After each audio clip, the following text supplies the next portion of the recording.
Marretada na cara, marretada na cabeça, cabeça voando, teve de tudo nesse episódio, principalmente segredos sendo revelados e uma conexão com o primeiro episódio de Summertime Render. Sim, tudo tá jogado no anime e tem coisas que a gente acaba vendo e nem percebe que aconteceu. E isso é insano. Vem comigo pra gente falar do episódio 13, que foi simplesmente épico, então já vai deixando o seu like e se inscreva no canal e bora debater tudo que rolou nesse episódio.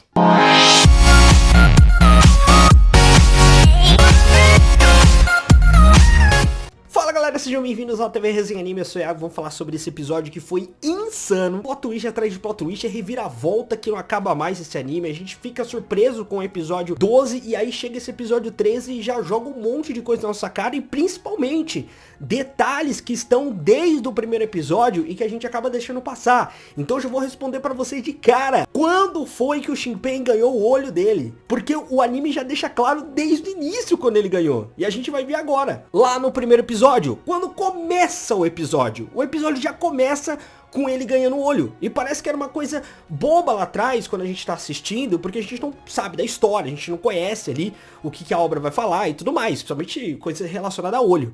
E de repente tá lá no primeiro episódio, quando o Shinpei acaba ganhando o olho dele. Quando começa ali o episódio 1, o Shinpei tá no barco e quando ele olha pro lado, ele tá vendo ali a Ushio. E naquele momento, a Ushio coloca a mão no olho dele e ela fala pra ele fechar os olhos. Quando ele abre os olhos, o Shinpei fala ali pra Ushio, o que é isso? E ela fala, um presente. Então naquele momento, lá no primeiro episódio, bem no início ainda do anime, a gente já tem ali a Ushio passando esse poder pro Shinpei. Foi ali que tudo começou. Isso pode ter passado despercebido pra muita gente. Isso que eu acho incrível no anime de Summertime, porque tá tudo lá no anime. Tá em episódios passados algumas coisas, algumas conexões. E a gente vai pegando essas conexões conforme a história vai avançando. Aí a gente começa a lembrar, pô, lá no episódio 5 aconteceu tal coisa, no episódio 1 aconteceu tal coisa. Por exemplo, o episódio 5, quando eu mostrei pra vocês aqui numa review, que a Tokiko já tava falando assim, lá naquele festival da carnificina, né, que morreu geral, ela triste se questionando, não foi pra isso que eu sujei minhas mãos, né, ela não queria que acontecesse tudo aquilo,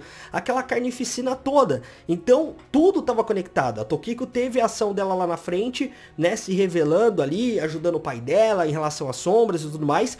Só que lá no episódio 5 já mostrava que ela estava envolvida com isso quando ela tá triste ali se questionando sobre as ações que ela tomou diante daquela situação. Assim como a Rizuru perguntando ali pro Shinpei nesse episódio, quando foi que ele ganhou aquele olho, né? Que aquele olho ele foi dado pela Ushio, mas quando? Aí o Shinpei não consegue se lembrar, ele fala, pô, desde que eu me lembro eu já tava com aquele olho. Mas acontece que a gente tem esse momento lá no primeiro episódio, quando ele chega ali na ilha, a Ushio dá o olho pra ele, a gente não consegue ver ela dando o olho, ela só coloca a mão no olho dele, e aí ela fala, isso é um presente. E foi aí que ele acabou ganhando o olho dele. Então assim, o anime ele tem uma conexão incrível, né? Que faz a gente querer até rever os episódios pra pegar mais referências e algumas conexões que estão acontecendo aqui na frente. Então ela acaba respondendo ali o Shinpei sobre isso, que foi a Ushio que deu ali o olho pra ele, só que o anime ele não chega e mostra pra gente quando aconteceu isso. Ele deixa você tentar adivinhar quando aconteceu isso. Aí você tem que se perguntar, você tem que rever algumas coisas e aí tá tudo conectado lá no primeiro episódio. Sim, lá no primeiro episódio foi quando a Ushio deu de fato ali o olho pro Shinpei. Agora falando no episódio no geral, né, tudo que aconteceu foi realmente fantástico, né? A gente tem ali o Shinpei voltando, né, fazendo loop ali junto com a Ushio, já na frente da Rizuru, e a Rizuru acaba ouvindo ali atentamente do que eles estão pra falar. O velho já quer meter bala na menina, né? O velho não quer saber de conversa. Só que a Rizuru, como uma escritora, alguém muito curiosa, que já viu muitas coisas misteriosas, ela quer saber o que tá acontecendo. Então ela pergunta, ela questiona, e isso que eu acho incrível. Ela como uma autora, tem essa personalidade dela, e isso é demonstrado no anime. Não é, por exemplo, assim, em várias outras obras que você vê um personagem que é descrito como uma pessoa curiosa, uma pessoa que questiona muito, mas no papel não faz isso. No papel não acredita em nada, não questiona nada, então há essa controvérsia aí em relação à personalidade e às ações do personagem. E aqui não. Aqui realmente a Rizuru é esse tipo de pessoa e ela já entende logo de cara, então sem frescura, sem ficar ali com birrinha, nada, ela já entende toda a situação que tá rolando, inclusive a Ushio toca na mão dela ali e ela vê ali, né, todas as consequências que aconteceram, todas as mortes ali e tal, tudo que rolou em outros loopings. Ela fala ainda sobre um pouco do poder do Shinpei, que ainda não dá pra entender completamente, né? Ela fala que tudo que ele observa, ele torna realidade. Isso foi falado pela sombra de 4 braços, mas ainda não dá pra entender 100% todo esse poder. Então eles se juntam ali pra capturar a sombra da Shiori, né? Porque a Raine, ela utiliza ali a sombra da Shiori pra ir pra todos os lugares, porque a forma dela de Raine não consegue fazer muita coisa, é uma forma muito debilitada, e a forma verdadeira dela, né, da sombra gigantesca lá, ela tá também fraca, ela precisa consumir tudo ali pra ter o poder dela de volta. Então basicamente eles querem cortar o mal pela raiz, já ir lá e derrotar ela logo de cara e acabar com essa patifaria toda. Mas pra isso eles vão ter que vencer ali a sombra de 4 braços, né, que é o grande BO da parada. Mas eles pensam ali na possibilidade então de tentar dar um fim logo de cara na sombra da Shiori, já que nos loopings anteriores aquela sombra de 4 braços não estava presente, tava apenas a Shiori. Então eles já querem cortar o mal pela raiz por aí. Então eles vão lá, tentam ir na casa de novo da Shiori, mas são surpreendidos porque a Raine já tava um passo à frente deles.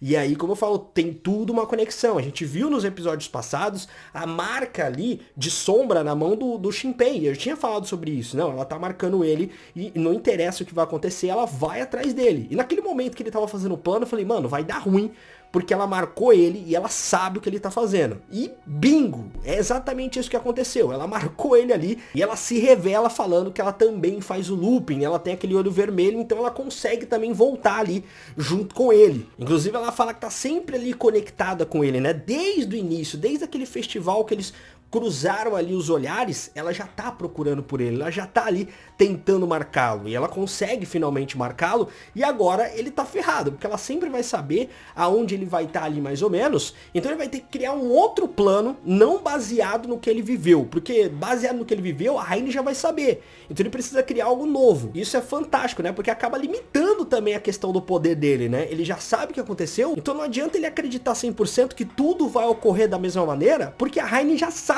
como vai acontecer, então ela vai mudar as paradas também. Então é um jogo de xadrez, é um querendo antecipar o outro, e isso tá insano. E antes dela se revelar, a gente tem uma cena muito foda, que é a Rizuru ali no modo Hinousuke, né, ela entra ali pra bater ali de frente ali com as sombras, mano, ela dá uma marretada na mãe ali da Shiori, né, mano, e a cena é fantástica, e eu separei aqui pra vocês frame a frame, em câmera lenta, pra mostrar como tá bem animado isso aqui, cara, mostrando todo o momento dessa marretada, entortando completamente a cara daquela mina, sensacional. Depois a gente tem lá o 4 braços aparecendo e dando uma marretada na cabeça da Rizuru, mano, destruindo com a cabeça dela. Depois de ter lá a sombra enfiando uma lança na cara ali do velho, mano, um bagulho absurdo, episódio absurdo, uma reviravolta total. E quando o Shinpei vai ser pego ali pela sombra de 4 braços, a Ushio rapidamente já vai lá e corta a cabeça do Shinpei pra ele fazer o looping. Ou seja, esses personagens são incríveis, incríveis, porque nesse anime a gente não tem personagem frescurento, né? O Shinpei, ele precisa fazer algo, ele faz. Ele precisa se matar, ele se mata. A Ushio não fica com hesitação de falar, ah, eu amo ele, não sei o que. Não.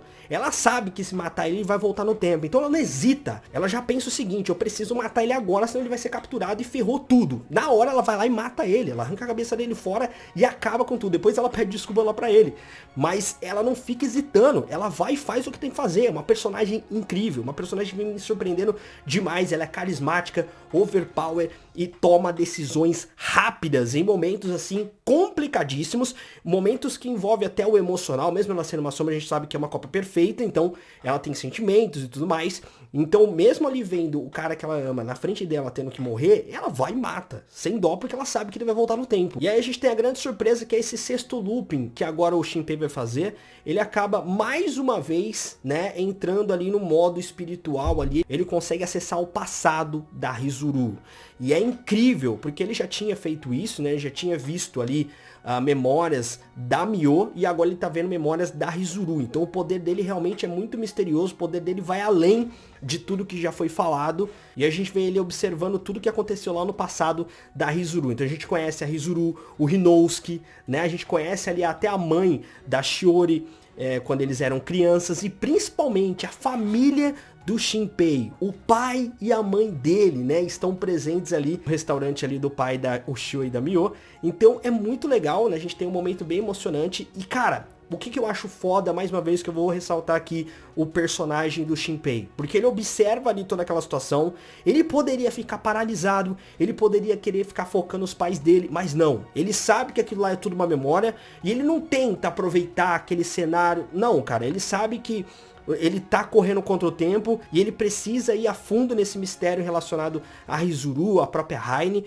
pra saber tudo o que tá acontecendo. Ele não fica ali, sabe, perdido emocionalmente. Por isso que eu tô falando que o Shinpei é um cara diferenciado. Muita gente não tá percebendo isso, mas ele é frio em momentos em que qualquer outro personagem ficaria em dúvida, em que qualquer outro personagem não conseguiria agir da maneira que ele age. Então é muito interessante a gente ressaltar isso aqui, porque às vezes as pessoas prestam atenção no show e tal, mas não estão reparando no quão incrível também é o Shinpei. Mesmo ele não tenha nenhum poder de ação ou coisa do tipo, mas a frieza dele em momentos decisivos é muito foda. Então ele vê ali toda a curiosidade da Rizuru, de tentar ali ver o que tem naquela cabana lá em cima, né? Onde a gente viu que tem todo o mistério das sombras. E lá tá a Haine.